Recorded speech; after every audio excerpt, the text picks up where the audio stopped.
The Myth of the Fall of Jerusalem in 614, a podcast by Dr. Arpaia. You will recall that Rome began as a tiny monarchical city-state around 5000 BCE. Rome slowly expanded over the next 1,000 years, and by the end of the 6th century BCE, Roman elites overthrew their king and founded a republic. The Roman Republic grew much more rapidly. It expanded along the Italian peninsula, and it conquered the 3 major islands west of the peninsula. It also expanded eastward into a new part of southern Europe. By the 1st century BCE, it became the largest state in the western half of the Mediterranean basin. Additionally, it began to expand along the coast of North Africa, eastward toward the fabulously wealthy kingdom of Egypt. By the 1st century CE, Rome conquered Egypt and spread further throughout the eastern Mediterranean and into Asia. It also expanded northward into Europe, including the western part of what is today modern Germany, France, and the whole of England. At the same time, republican institutions failed.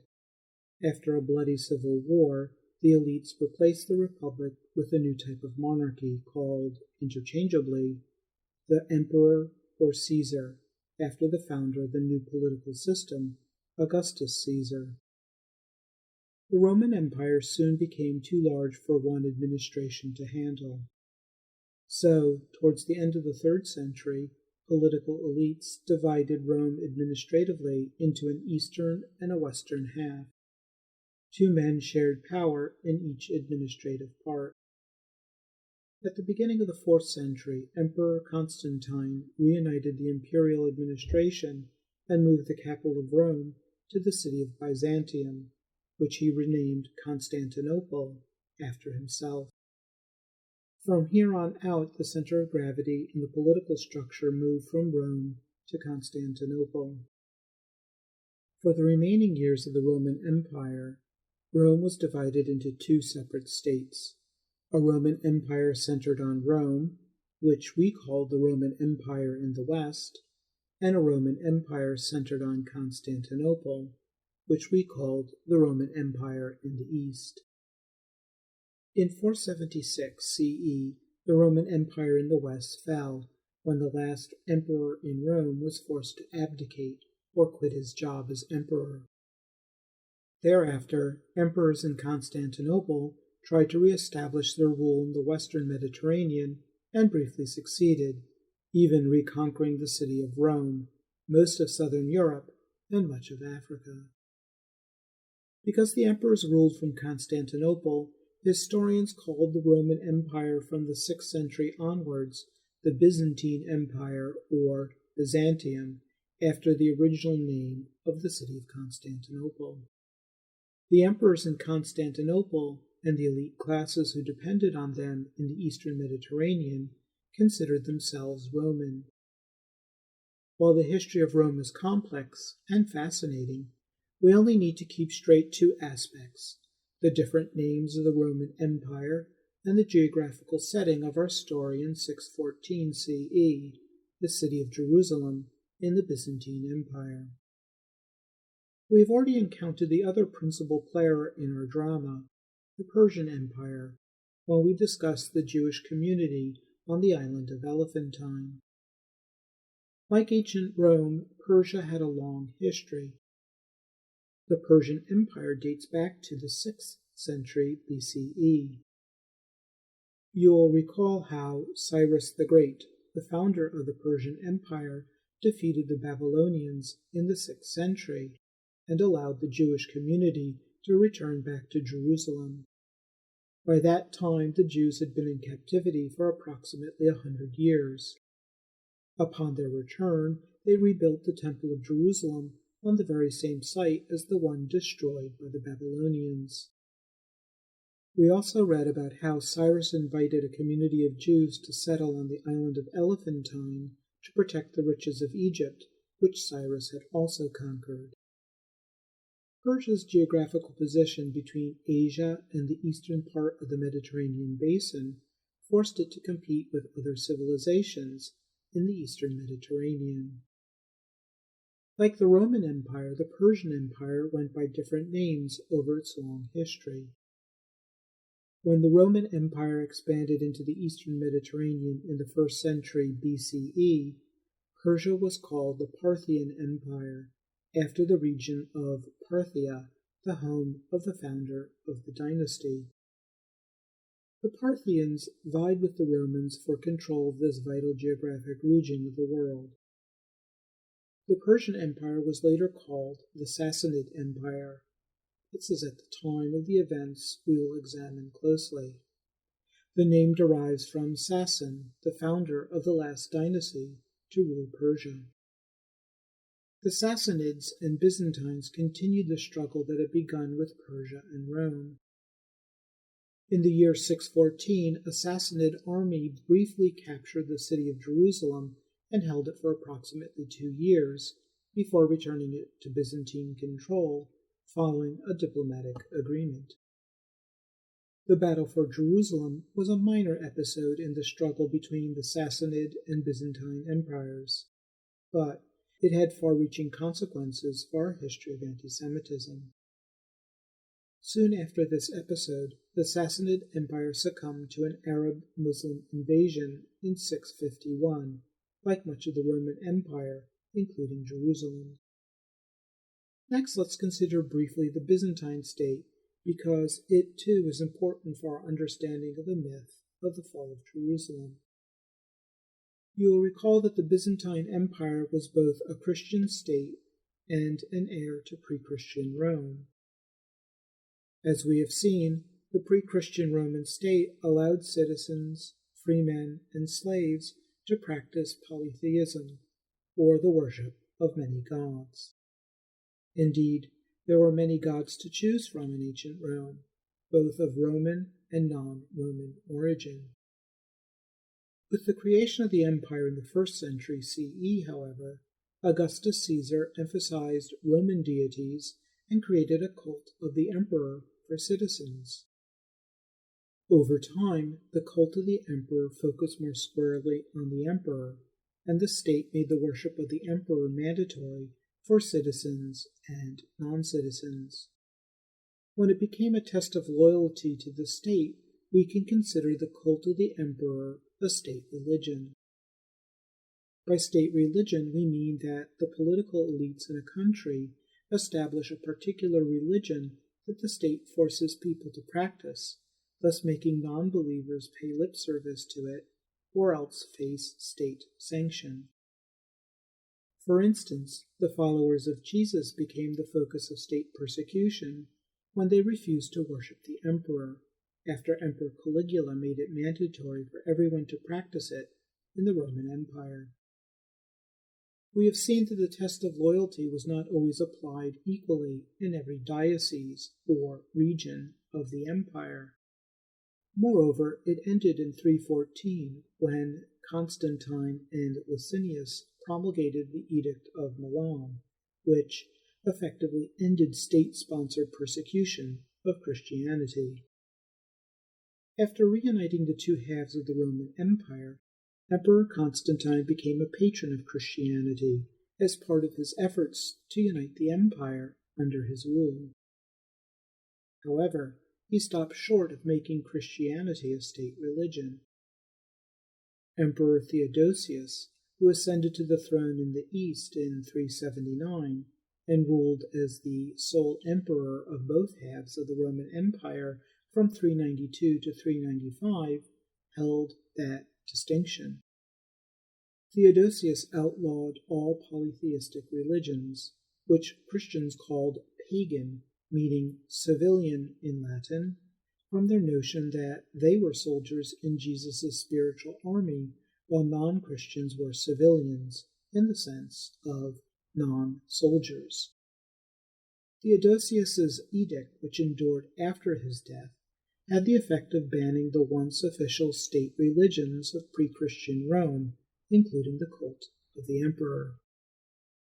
Byzantine emperors used Christianity as a loyalty test in the same way that pre-Christian Roman empires had used the cult of the emperor to enforce loyalty to the state.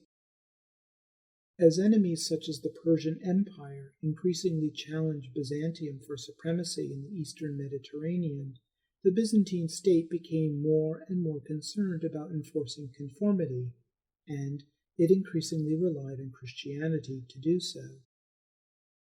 The increasing enforcement of Christianity as the state religion impacted the many Jewish communities in the Byzantine Empire. As Jews were persecuted for their faith, they moved away from urban areas and sought refuge in the countryside, where they attracted less attention from state authorities, just as Christians had done under earlier pre-Christian emperors. Other Jews escaped to the Sassanid Empire and joined Jewish communities there, which had been living in the Sassanid Empire for centuries.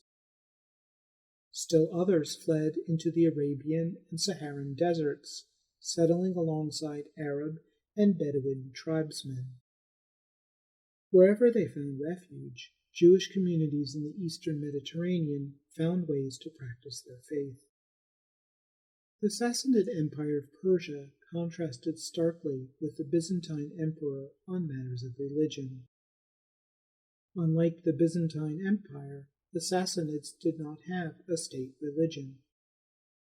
However, members of the political elite espoused Zoroastrianism, a monotheistic religion of ancient Persia, founded by Zoroaster in the 6th century BCE. Indeed, while Zoroastrianism was not a state religion, one needed to be a Zoroastrian to belong to the political elite. Nevertheless, practicing the religion was not mandatory to live in the kingdom. In Persia, one could follow any religion, though the Sassanid state was suspicious of Christians because Christianity was the state religion of its principal rival. This difference in religious policy between the Byzantine and Sassanid empires is important because Persian tolerance of religion had an important consequence for the army and for the Jews. The Sassanids could draw on all members of the subordinate classes in their empire to serve in the army without fear of disloyalty from the troops or religion. Indeed, its army enlisted Zoroastrians, Jews, Christians, Buddhists, and adherents of other religions indigenous to Southwest Asia. Historians have even found that the Jewish contingent in the army was significant enough for the Sassanid army to refrain from fighting on the Jewish Sabbath.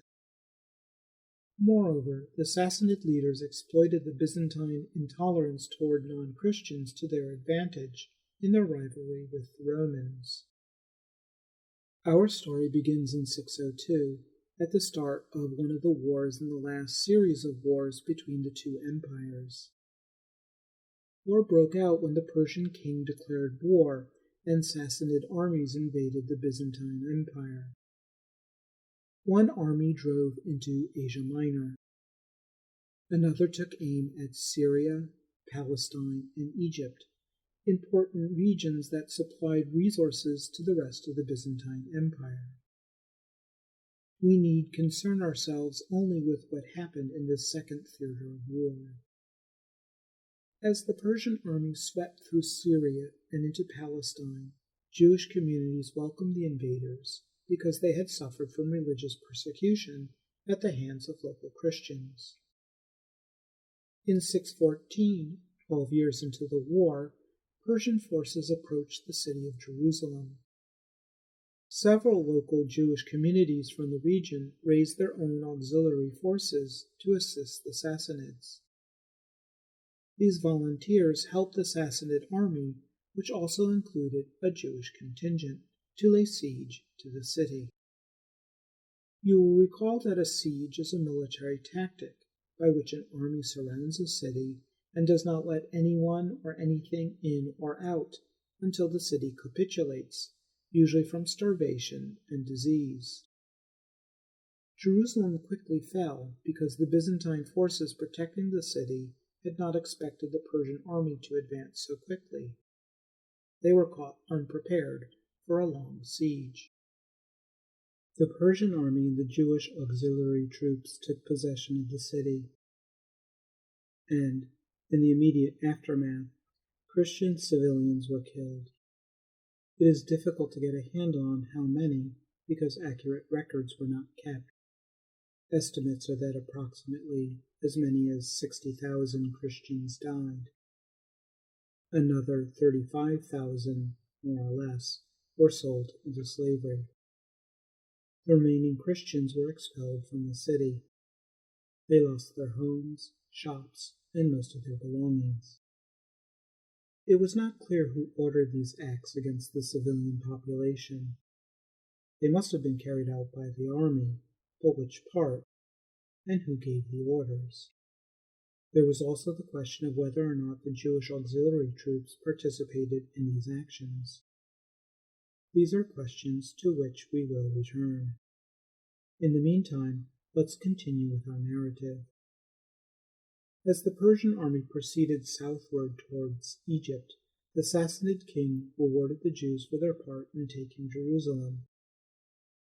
Jerusalem remained under Persian control from 614 until 617.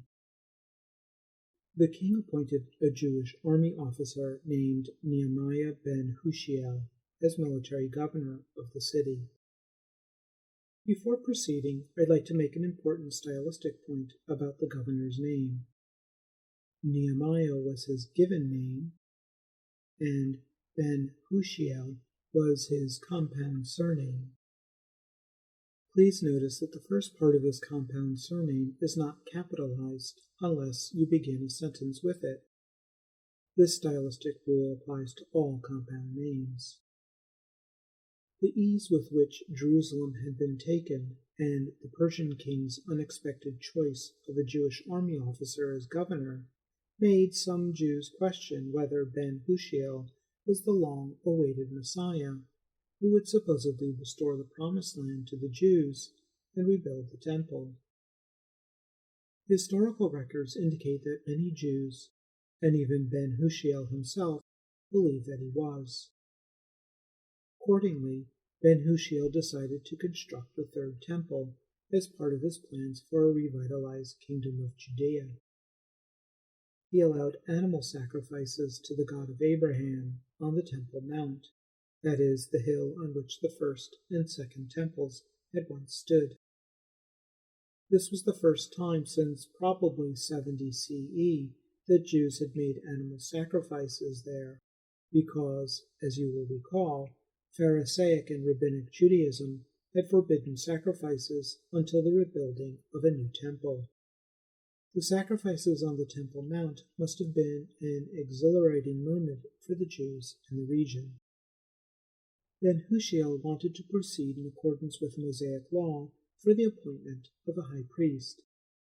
So, he sought out a direct descendant of the family of the last high priest who had overseen temple worship. A direct line of descent had to be traced to the last high priest in 70 CE. According to tradition, that high priest was a direct descendant from the first high priest, who had officiated over the first temple, attributed to King Solomon in approximately 1000 BCE. While ben Hushiel was looking for a candidate and planning the construction of the Third Temple, he negotiated with the Sassanid monarch about allowing him to recreate an independent Kingdom of Judea as a Persian client state. Although the Persian ruler made no promises, ben Hushiel believed that he had obtained the king's tacit approval. Unfortunately for Nehemiah ben Hushiel and his followers, they had misjudged the Sassanid ruler. Instead, ben Hushiel's desire to recreate an independent Jewish state made the Persian monarch suspect the loyalty of ben Hushiel and his followers. These suspicions were compounded by the poor means of communication between Istakar, the capital of the Sassanid Empire, and Jerusalem. The two cities were over 1,200 miles apart. Even today, with modern means of transportation, it would take over 27 hours to travel between the two cities. In the 7th century, it would have taken messengers months to go back and forth between Istakar and Jerusalem.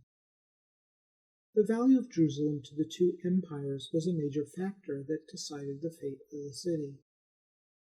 Let's first consider the value vis-a-vis the Sassanid Empire.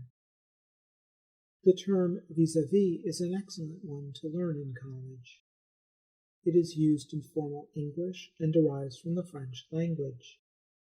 It means with regard to or relating to. Since the term comes from a language other than English, it should always be italicized when typing or underlined when writing by hand. It also should contain the hyphens and the accent mark over the A pointing towards the end of the term. Jerusalem and the surrounding area had no religious value to Zoroastrians. The city's strategic value dwindled as the war with Byzantium continued in Asia Minor. Jerusalem's distance from the Persian kingdom would have made it impossible to protect it once peace were secured, so keeping Palestine or allowing an independent Jewish state in the region hardly seemed worthwhile to the Sassanids. The value of Jerusalem and the surrounding region was a completely different matter for the Byzantines. Their state religion was Christianity, and Christians considered the region to be the Holy Land because of its association with the historical Jesus. Moreover, the Holy Land was a popular destination for Christian pilgrims in the eastern Mediterranean. Because of the city's religious value to the Byzantines, they would probably never have agreed to make peace while Jerusalem remained in the hands of the Sassanids or in the hands of a Jewish client state.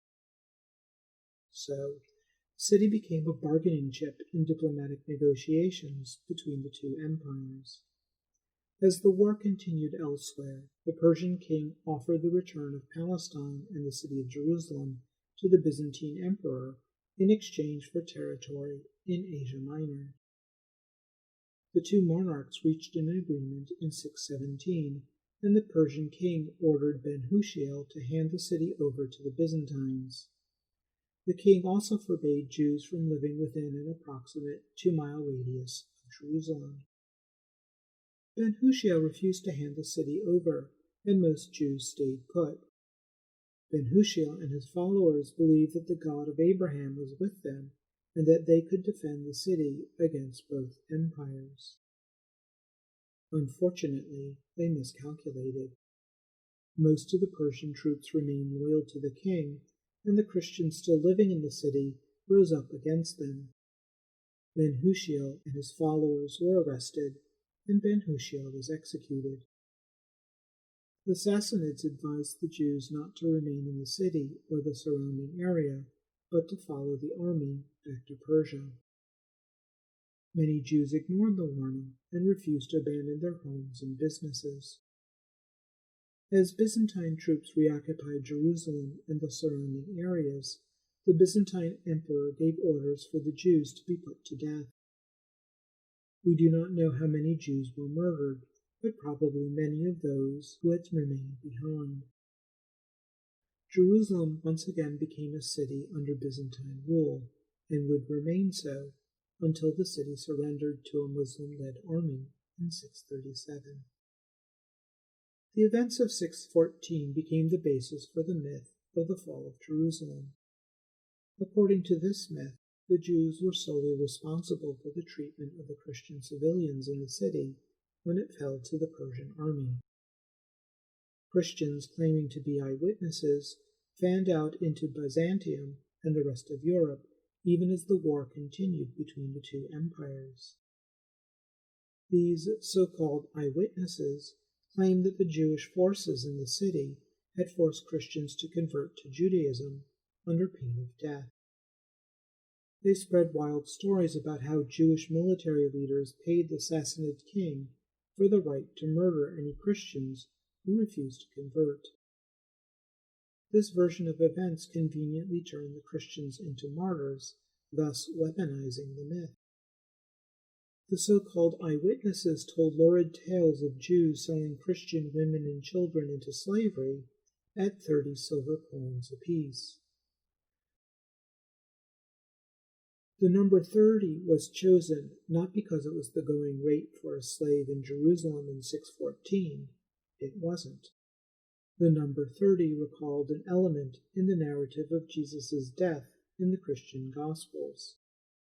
According to Christian mythology, the Jews paid Judas Iscariot the sum of 30 pieces of silver to betray Jesus. The myth of the fall of Jerusalem had great significance for the continued development of religious anti-Semitism among Christians. It resonated throughout the Byzantine Empire and Europe. It reinforced in a visceral way the dehumanizing stereotypes that early Christians and theologians like Chrysostom, Augustine, and Jerome had spread about Jews. By visceral, I mean deep-seated, irrational feelings that cannot be explained away by appealing to a person's rationality. The myth of the fall of Jerusalem provided Christians with supposed proof of the claimed evilness of Jews. It also signified that the supposed wickedness of the Jews was not just something from the distant past. Rather, Christians could expect the same type of behavior in the present and the future. The myth instructed listeners that Christians could expect the same type of treatment if ever Jews were to get control over Christians again. As the myth spread, its proportions grew, and a cult of the martyrs of Jerusalem sprang up in many areas. The acceptance of the myth raises the question of why it was so believable to Christians. 7th century Christians were already predisposed to believe evil of the Jews because of the systemic nature of religious anti-Semitism. Here was another story of a supposed Jewish betrayal of Christians that fit in with what Christians already believed about how Jews acted towards them. And, as we know, half-truths are essential components of myths, especially of conspiracy myths. The myth of the fall of Jerusalem was based on a half-truth about historical events. When Jerusalem fell into Persian hands, there really had been a massacre of the Christian population of the city. That much was not in doubt. Moreover, most Christians were ignorant of Persian and Jewish culture, so it was easy for them to believe a lurid story about two cultures with which they were not familiar. Byzantium, Persia, and Palestine were faraway places that few Christians, especially Northern European Christians, had ever visited. A narrative in which Jews gained control over Christians must have seemed improbable, except for the fact the plot was set in the exotic world of the Sassanid Empire, at least for Byzantines and other Europeans. Of course, Jerusalem also evoked the myth of Jesus' passion.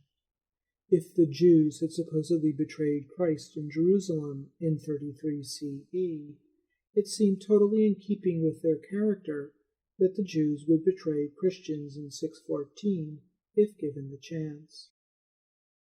Let me hasten to add that historians can prove that the myth was false. First, Jews did not and do not proselytize, much less force people to convert. So there is no question that the account of forced conversions to Judaism was false. This claim is ironic, given that forced baptism was a common Christian practice in the 7th century. Indeed, the myth was probably more believable because of how Christians forced non-believers to choose between baptism and death. Second, while it was a common practice for military leaders to allow troops to murder and plunder a city after a siege, the Persian generals who commanded the army were the only people with the authority to allow it. Moreover, the murder and plunder would have been carried out by all of the troops, not just the Jewish soldiers. or, even less likely, the auxiliary Jewish troops. The Jewish troops could not have been solely to blame for the massacre. Third, if the Jewish troops had carried out the massacre on their own, they would have been severely punished. Fourth, the Jews could not have bought the right to massacre anyone. It just was not a Sassanid practice to sell the right to kill people. Fifth, then Hushai was made governor of Jerusalem only after the murder of the city's inhabitants and the enslavement of some of the survivors. And sixth, as we've seen, the Persians did not completely trust the Jews, so it is too improbable to believe that the Persians would have acted the way the myth claimed they had. The myth of the fall of Jerusalem is an important chapter in our history of anti-Semitism. It resonated over the centuries as a warning of what would happen if Jews ever gained control over Christians. When another Christian army conquered Jerusalem in 1099 and again slaughtered its inhabitants, Christians would justify the death of the city's inhabitants by pointing to what the Jews had supposedly done in 614. Let's take a look forward to consider the aftermath.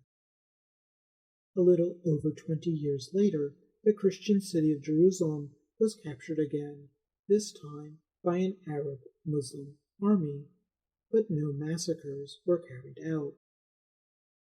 Over the rest of the 7th century, much of the eastern part of the Mediterranean, many islands in the Mediterranean Sea, the whole of North Africa, and most of the Iberian Peninsula fell into Muslim hands.